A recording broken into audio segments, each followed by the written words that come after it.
జ్ఞానము పొందాలంటే పాత్ర శుద్ధి అవసరము. పాత్ర అంటే శరీరము కాదు, ఆత్మ అంతకంటే కాదు. పాత్ర అంటే మన అంతరంగం.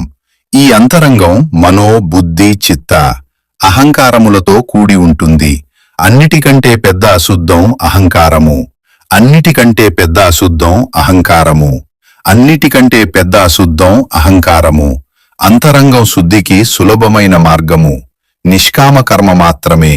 జ్ఞానము పొందాలంటే పాత్ర శుద్ధి అవసరము. పాత్ర అంటే శరీరము కాదు, ఆత్మ అంతకంటే కాదు. పాత్ర అంటే మన అంతరంగం. ఈ అంతరంగం మనో, బుద్ధి, చిత్త, అహంకారములతో కూడి ఉంటుంది. అన్నిటికంటే పెద్ద అశుద్ధం అహంకారము.